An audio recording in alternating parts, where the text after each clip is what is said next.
از یه این طرف هم میشه گفت معایبی دارن. البته بستگی به خود شخص داره و حالا اون روشی که علاقه‌منده به معامله.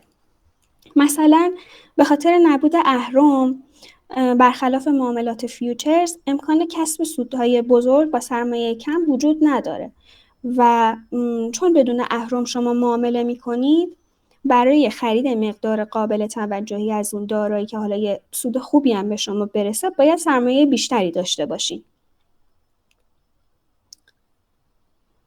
و اینکه حد ضرر رو جلوتر توضیح میدم. حد ضرر مثل حد ضرر فیوچرز نیست و شما خودتون دستی باید از معامله خارج بشین. یعنی شما با اینکه این معاملات میان مدت و بلند مدت هستن، اما خب نیازه که بهش هم سر بزنید.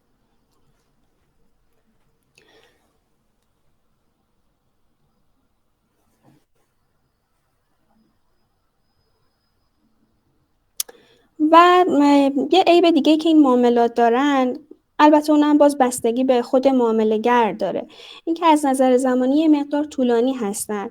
اینو هم میشه عیب در نظر گرفت، هم خوبی.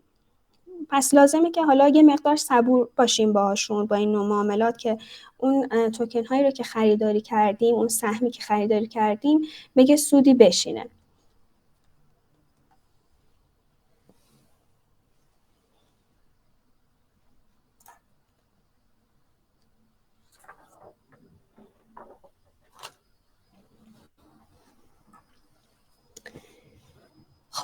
حالا بریم که راجع به اصول تحلیل مربوط به معاملات اثبات صحبت کنیم. همه این اصول در ربات هشدار مهم ارز دیجیتال رعایت میشن. پس وقتی از این ربات دارین استفاده میکنیم، دیگه نگرانی درباره این موارد نخواهیم داشت. سیگنال های ربات مهم ارز دیجیتال از نظر فاندامنتال، تکنیکال و سنتیمنتال چک میشن، روشون فکر میشه و بعد منتشر میشن.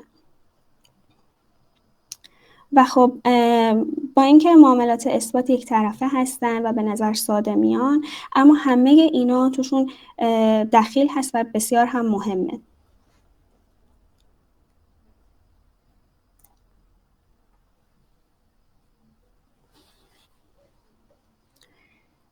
اگه عضو کانال‌های خبری و تحلیلی ما باشین، مثل کانال سیگنال ارز دیجیتال عمو و کانال موین SL، اخبار و پروژه‌های مختلف رو پیگیری کنید و همیشه به روز باشین که اگه پروژه‌ای بود اطلاع رسانی میشه، توکنی بود اطلاع رسانی میشه و اگه رمز ارزی پتانسیل خوبی داشت توی فضای مجازی، حتما اطلاع رسانی میشه.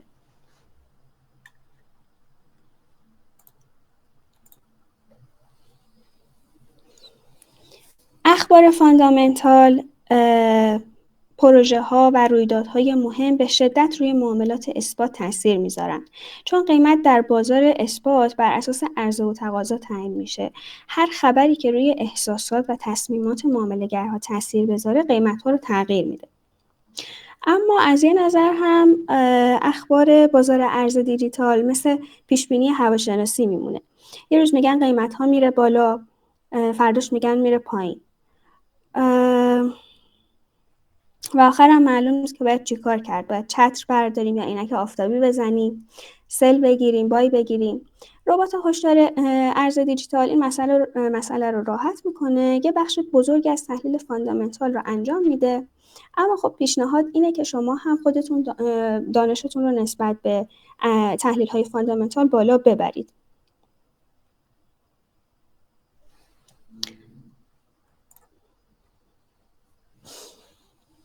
اگه بخوام 2 تا مثال از تاثیر مثبت یا منفی تحلیل فاندامنتال داشته باشیم روی بازار ارز دیجیتال، مثل پروژه‌های جدید، همکاری‌های بزرگ، به‌روزرسانی‌های تکنولوژی، همه اینا در دسته اخبار مثبت قرار می‌گیرن و میتونن باعث افزایش تقاضا و رشد یک رمز ارز یا در کل بازار ارز دیجیتال بشن.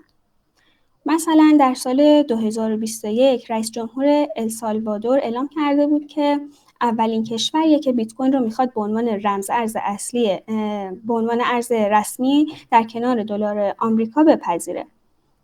و بیت کوین یه جهش خیلی بزرگ داشت و در همون سال ارزشش از $30,000 به $69,000 رسید.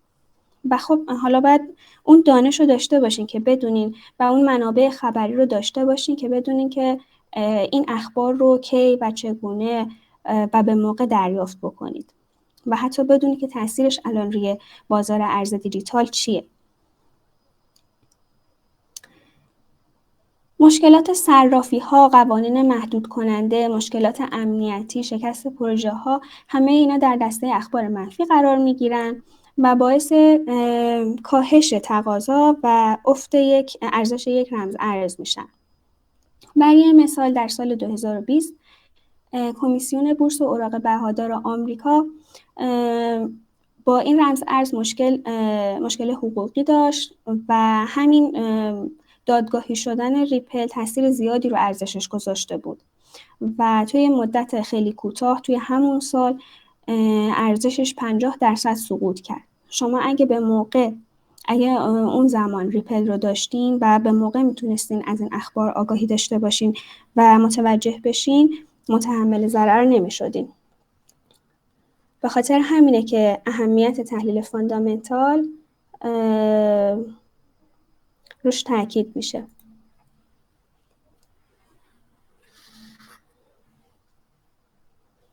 برای تحلیل تکنیکال در معاملات اثبات چند تا نکته که اصلی ولی ساده وجود داره که به طور مداوم توی ربات هشدار مهم ارز دیجیتال رعایت میشه. بعضی وقتا تحلیل‌ها اینقدر پیچیده میشن که آدم احساس میکنه باید دکترای فیزیک کوانتوم داشته باشه تا بفهمه چرا قیمت الان بالا و پایین میره و انقدر ممکنه که ما خودمون رو گیج بکنیم و شرایط رو برای خودمون پیچیده بکنیم که نتونیم تصمیم درست رو بگیریم. اما برنده اونیه که همین تحلیل ها رو با نکات و راههای درست برای خودش ساده میکنه و به دنبال چیزای عجیب و غریب نمیگرده. من چند مورد از نکات خیلی مهم برای معاملات اثبات رو اینجا آوردم که از نظر من تسلط کافی روی این موارد میتونه خیلی به شما کمک کنه و به نظرم کافی باشه برای این معاملات در جهت خرید. اولین مورد تایم فریمه. تایم فریم کلا برای تحلیل اهمیت زیادی داره. برای معاملات اثبات معمولا از تایم فریم های میان مدت مثل 1 ساعته به بالا استفاده میکنیم که هم بتونیم نوسانات بازار رو بهتر دنبال کنیم و هم نقطه ورودهای مناسبی رو فرصت داشته باشیم که پیدا بکنیم. شما اگه از چند دقیقه تا 1 ساعت و 4 ساعت تایم فریمتون انتخاب کنید، تریدر روزانه شناخته میشین. از روزانه تا هفتگی سوینگ تریدینگ محسوب میشه و از هفته تا ماه تریدر میان مدت میشین و از ماه تا سال تریدر بلند مدت. معاملات اثبات به نظر من مناسب ترین زمان برای معاملش از 1 ساعت به بالا هستش. اگر شما تایم فریم تحلیلتون رو 1 ساعت در نظر بگیرین و ورودتون رو توی 15 یا 5 دقیقه انجام بدین، اون وقت دیگه بهتر که 15 دقیقه باشه. اون وقت دیگه فرصت کافی رو دارین که هم تحلیلتون رو تایید بکنید، هم با تایید وارد معامله بشین. و هرچه خب این تایم فریم بالاتر باشه، شما تحلیل‌های منطقی تری خواهید داشت.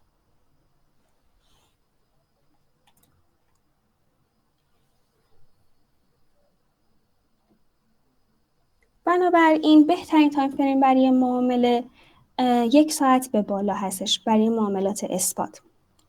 ولی خب شما باید تایم فریم مناسب تحلیلتون رو هم پیدا کنید. ممکنه حالا روندهای یا سوینگ هایی رو شما روی چارت ببینید که توی تایم فریم صحیحش بهش نگاه نکنید. همون روندها و سوینگ ها در تایم فریم های بالاتر ممکنه به شکل چند تا کندل دیده باشن، ولی شما توی تایم فریم های پایین تر میتونید برای خودتون نقطه ورودهای مناسبی پیدا کنید. اگه این روندها رو توی تایم بالا نگاه کنید و ورودتون رو توی تایم پایین تر پیدا بکنید، اینجوری هم فرصت کافی برای تحلیل دارین، هم ورود.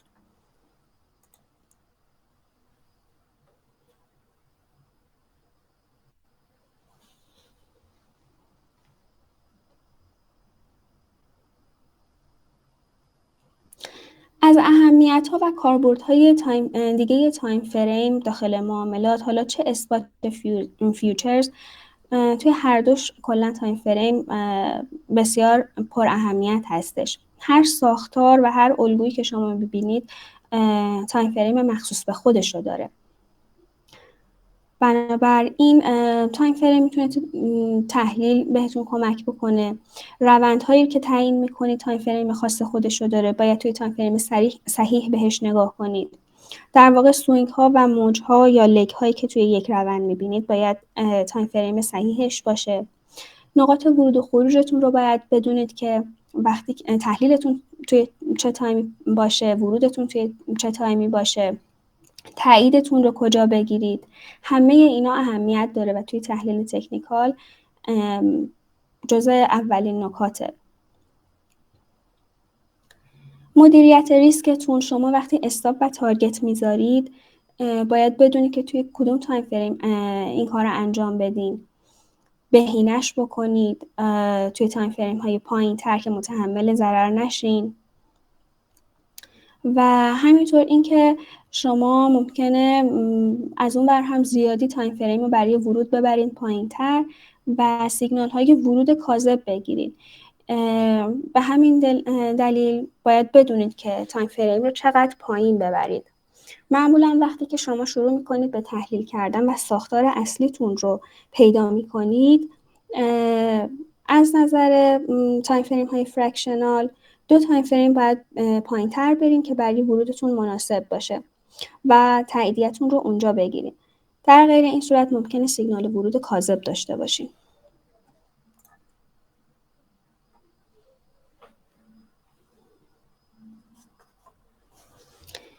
مورد بعدی روندها هستن که خیلی داخل معاملات اثبات مهم هستن. با اینکه ساده به نظر میرسن اما تشخیص این روندها در واقع همه چیزه.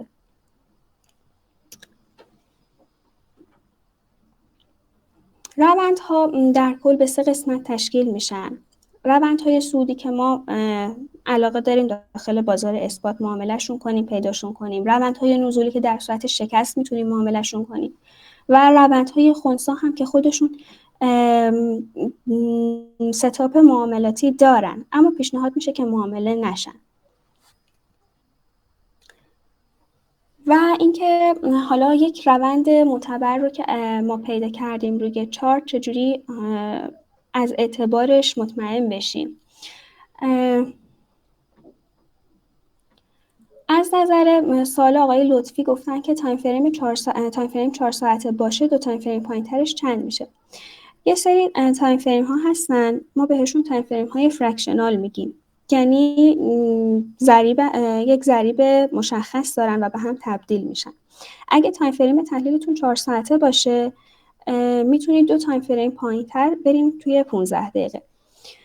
توجه کنید که وقتی 4 ساعته دارین تایم فریم پایینترش میشه 1 ساعته. در واقع تقسیم بر 4 میشه. یک کندل 4 ساعته 4 تا کندل 1 ساعته رو تو دل خودش داره. اون 1 ساعته رو باز تقسیم بر 4 بکنید 15 دقیقه میشه. یعنی در واقع 2 تایم پایینتر از 4 ساعته 15 دقیقه است. 15 دقیقه رو نمیشه تقسیم بر 4 کرد. ما با چشم پوشی 5 دقیقه رو میگیریم تایم پایینتر 15 دقیقه و باز هم 1 دقیقه رو میگیریم تایم پایین 5 دقیقه. 1 دقیقه، 5 دقیقه، 15 دقیقه، 1 ساعته و 4 ساعته فرکشنال هم دیگه هستن.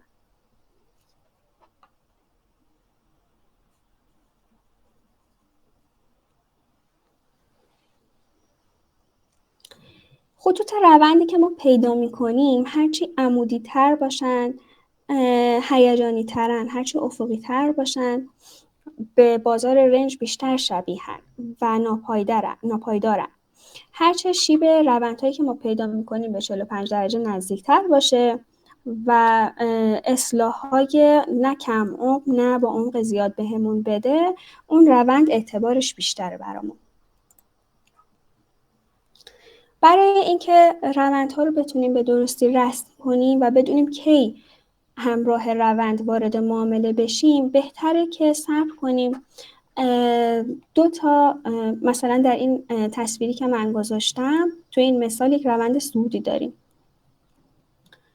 دو تا هایر لو تشکیل بشه، شماره 1 و 2 و سقف آخرین هایمون هم زده بشه، یعنی قیمت بره به سمت ایجاد کردن هایر لوی شماره 3 و ما توی شماره 3 دیگه مطمئن وارد معامله میشیم و با روند همراه میشیم.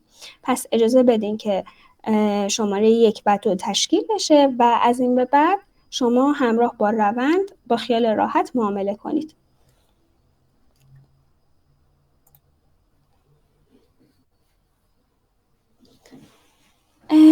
شکست خط روند هم در جهت نزولی الان توی این تصویر نزولی هستش، اما برای معاملات اثبات شما میتونید شکست روندهای نزولی رو برای معاملات صعودی داشته باشید.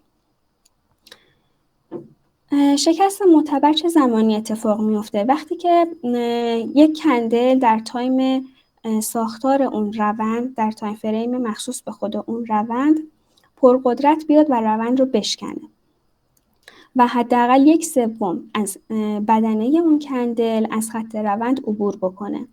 بعد از اون اگه بخوایم معاملاتمون کم ریسک تر باشه، بهتره که صبر کنیم که یک کندل دیگه از همون جنس بعد از کندلی که اون خط روند رو نقض کرده تشکیل بشه و در واقع توی این مثال پایین این کندل رو ببینه، در مثال صعودی بالای کندل رو ببینه. گاهی اوقات مومنتوم قیمت انقدر زیاده که ما پولبک رو نمیبینیم، پولبکی بهمون نمیده. اما اگه با پولبک همراه باشه، خب اینجوری باز ریسکش کمتره و ما مطمئن‌تر وارد معامله میشیم. این پولبک حالا به کجاها میتونه باشه؟ موقعی که روندی شکسته میشه، قبل از اون ممکنه که ما یک گره معاملاتی داشته باشیم که در واقع منشأ حرکتیه که روند ما رو شکونده، یا در حین شکست خط روند یک گره تشکیل بشه یا بعد از اون. در این مثال قیمت برگشته و به گره بعد از شکست خط روند واکنش داده و پولبک زده. ما وقتی می‌بینیم که قیمت همچین اصلاحی زد و به این گره رسید، با خیال راحت میتونیم وارد معامله بشیم.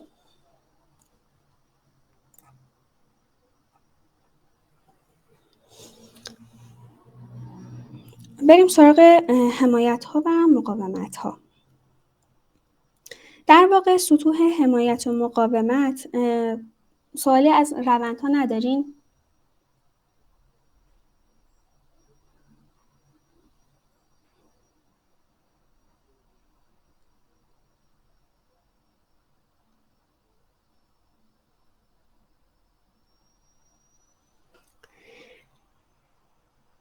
خب پس ادامه میدیم. سطوح حمایت و مقاومت‌ها نشون دهنده مناطق مهمی هستن که قیمت در اونها ممکنه متوقف بشه، در جا بزنه و برگرده. بنابراین این سطوح نقاط ورود و خروج مناسبی بهمون میدن.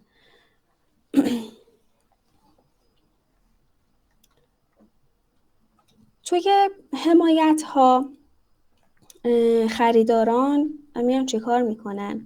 وقتی که قیمت به این نواحی میرسه، تقاضا افزایش پیدا میکنه و این تقاضا باعث میشه که قیمت زیاد بشه و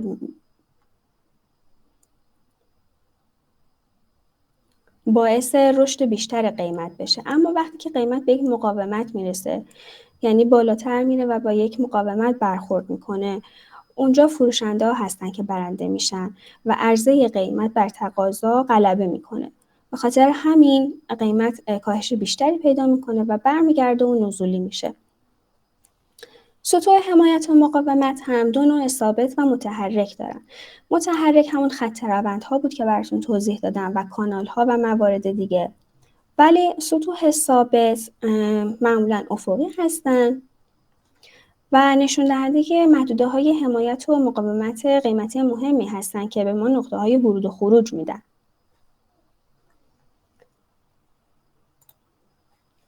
سطوح ثابت خودشون برای معاملات اثبات و حتی فیوچرز اهمیت زیادی دارن و به 2 نوع تقسیم میشن: سطوح کلاسیک و سطوح پرایسی. سطوح کلاسیک حمایت‌ها و مقاومت‌هایی هستند که شامل سطوحی مثل سقف و کف‌های تاریخی میشن، خطوط روند، سطوح فیبوناچی و پیوت پوینت‌ها میشن که معمولاً به ما نقاط ورود خیلی خوبی میدن و ستاپ‌های معاملاتی مختلفی رو اینجا میتونیم داشته باشیم، مثل استاپ هانت، مثل شکست یا برگشت قیمت. سطوح پرایسی هم همینطور. اینا برمیگردن به گذشته قیمت و در واقع یه سری گره‌ها هستن، اصلاح‌ها و محدوده‌های تجمع سفارش که در حین یک لگ یا موج تشکیل میشن. برای مثال ما اینجا یک سطح کلاسیک رو داریم. معمولا سطوح کلاسیک هم با خط نمایش داده میشن چون در واقع سقف تاریخی هستن، سقف هستن و ما اینا رو با یک سقف مشخص میکنیم. توی این مورد هانت شده این سطح کلاسیک. ما اینجا با ستاپ هانت میتونستیم نزول این رو بگیریم. و سطوح پرایسی هم در واقع گفتم که در حین یک روند تشکیل میشن و باید به گذشته بازار نگاه کرد. همینجوری که مشاهده میکنید اینجا ما یک کف داشتیم در گذشته بازار که متناظر بوده با این گره که اینجا بین این لگ نزولی تشکیل شده.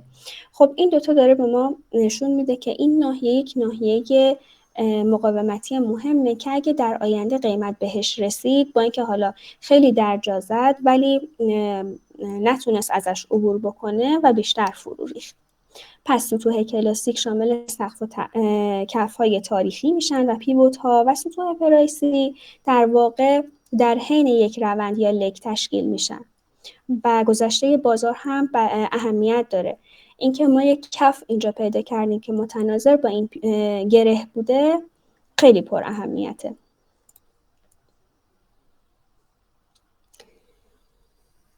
اندیکاتورها هم خیلی مهم هستند در تحلیل برای معاملات اثبات.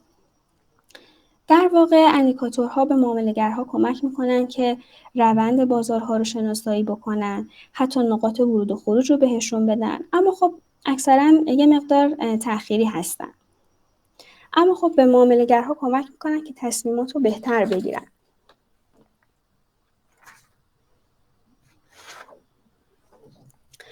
اندیکاتورها کلاً به دسته‌های مختلفی تقسیم میشن: اندیکاتورهای روندی، مومنتوم، حجمی و نوسانی. اگه روی همه اینا تسلط داشته باشیم و همه اینا رو در نظر بگیریم خیلی کمک کننده هستش. اندیکاتورهای روندی که به ما کمک میکنن که روند بازار رو تشخیص بدیم، روندهای اصلی بازار رو تشخیص بدیم، مثل میانگین متحرک هست و ابر ایچیموکو.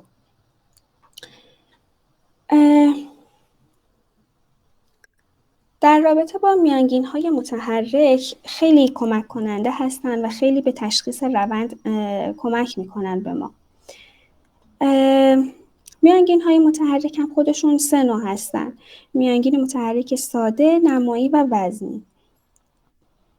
میانگین متحرک ساده روندهای بلند مدت‌تر رو به ما نشون میدن و نویزهایی که حاصل از روندهای کوتاه مدت‌تر هستن رو فیلتر میکنن و در واقع میانگین بسته شدن قیمت رو در یک دوره مشخص با ضریب یکسان به همه کندل‌ها بهمون نشون میدن. این که ضریب یکسان میده به همه کندل‌ها باعث میشه که اهمیت کندل‌های جدید و حالا اخبار فاندامنتال و تکنیکال جدید برای کندل‌های جدید کمتر مورد توجه بگیره. به خاطر همین میانگین متحرک ساده کمتر توصیه میشه. برای پیدا کردن روند بهتره که از میانگین‌های نمایی و میانگین وزنی استفاده بکنید. توی میانگین نمایی یا EMA به داده‌های جدید وزن بیشتری میده اندیکاتور و تأخیرش کمتر از میانگین ساده هستش.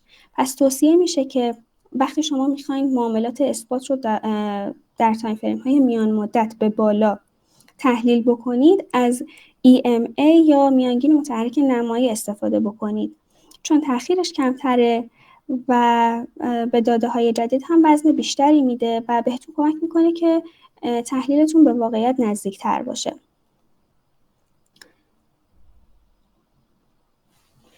ولی در کل اگه بخوام یه دسته‌بندی کلی انجام بدم برای مووینگ اوریج ها یا میانگین های متحرک، اگه میخواین بلند مدت معامله کنید از میانگین متحرک ساده یا SMA استفاده کنید.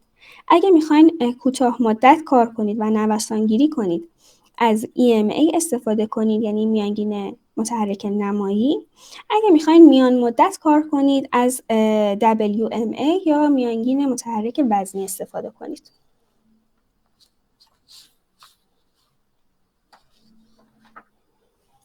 اندیکاتورهای مومنتوم هم مثل بله ضبط میشه. اندیکاتورهای مومنتوم مثل RSI و مکدی هم قدرت و سرعت یک روند رو نشون میدن که یعنی در واقع به ما کمک میکنن که در کنار اون میانگین های متحرک قدرت و سرعت اون روندی که به نظر تازه شروع کرده به شکل گیری و ما پیداش کردیم و میخوایم معاملش کنیم برای ما تایید بشه.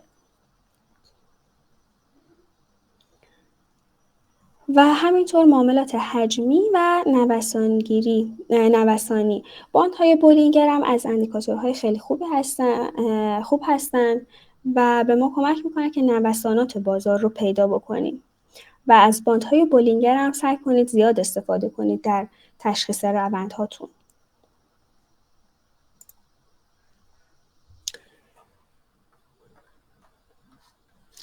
خوشبختانه 2 تا اندیکاتور بسیار کاربردی رو تو مجموعه ما در اختیار کاربرها گذاشتیم که هر کدومشون ترکیبی از این اندیکاتورهای خاص هستن و همه این مواردی که ذکر شد و مهمه برای تشخیص روند و معاملات اثبات رو در اختیار دارن. اندیکاتور پامپ و دامپ یکی از اونهاست. پامپ یعنی زمانی که قیمت یک ارز به طور ناگهانی بالا میره و معمولا زمانی اتفاق میفته که سرمایه‌گذارها پول زیادی رو سرمایه گذاری میکنن و حجم زیادی وارد بازار میشه. در جهت دیگه PDF رو فکر میکنم بتونید دانلود کنید. توی خود جلسه میتونید دانلودش کنید. در جهت دیگه یه پامپ دامپ هستش، یعنی وقتی که قیمت بعد از یه افزایش ناگهانی کاهش زیادی پیدا میکنه و مردم شروع به فروش دارایی هاشون میکنن و قیمت سقوط میکنه. توی معاملات اثبات وقتی که ما سیگنال پامپ رو میبینیم با خیال راحت با چک کردن بقیه اندیکاتورها و روندها، یعنی در واقع این پامپ میتونه تاییدیه باشه برای ورود به معامله برای ما در معاملات اثبات. و وقتی که ما سیگنال دامپ میبینیم، حالا اگه توی فیچرز باشه میتونیم در جهت نزولی معامله انجام بدیم یا اینکه در معاملات اثبات یه درصدی از سرمایه‌مون رو خارج بکنیم و سیو سود داشته باشیم. اندیکاتور بعدی نوسانگیری هستش که سیگنال‌های ورود و خروج رو به صورت کاملا دقیق در هر دو جهت خرید و هم فروش به ما میده و کمک میکنه که با نوسان‌های قیمت در جهت ابر روند حرکت کنیم. ابر ایچیموکو و میانگین‌های متحرک توی این اندیکاتور خیلی استفاده شدن و خیلی پر اهمیت هستن. این اندیکاتور حد ضرر و حد سود هم براتون مشخص میکنه و توی همه تایم فریم هم از این دوتا میتونید استفاده کنید، هم برای فارکس و هم ارز دیجیتال. در کل این دوتا اندیکاتور با کمک هوش مصنوعی میانگین‌های متحرک، حجم و قدرت و مومنتوم بازار کار میکنن و سیگنال صادر میکنن. حالا اگه دوست داشته باشین میتونید توی سایت مطالعه بیشتر هم راجع به این دوتا داشته باشین. اینا خیلی کمک میکنن به معاملات اثبات، چون که در واقع روندها، پامپ‌ها و نوسان‌ها رو خیلی خوب میتونن تشخیص بدن. اما خب یه سری نکات مهم هم هست که باید رعایت بشن در کل، که همون قانون اول تریده، یعنی معامله در جهت روند اصلی. وقتی دارین از این اندیکاتورها استفاده میکنین اولا که شما باید با کمک میانگین‌های متحرک در تایم بالا حالا یا تحلیل خودتون روند اصلی رو پیدا کرده باشین و سیگنال ها که این دوتا اندیکاتور میذارن رو باید فقط در جهت روند اصلی معامله کنید. یعنی اگه روند اصلی رو صعودی در تایم 4 ساعت تشخیص دادین، توی تایم 15 دقیقه فقط سیگنال های خرید رو باید معامله کنید.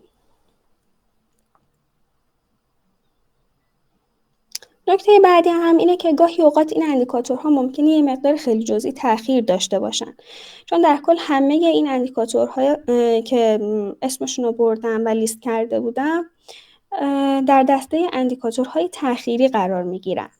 بنابراین یه دانش اولیه حتما ضروری هستش. در کل سعی کنید وقتی وارد بازارهای مالی میشین روی سطح دانشتون کار کنید و چشم بسته فعالیت نکنید، هم دانش تکنیکال هم فاندامنتال.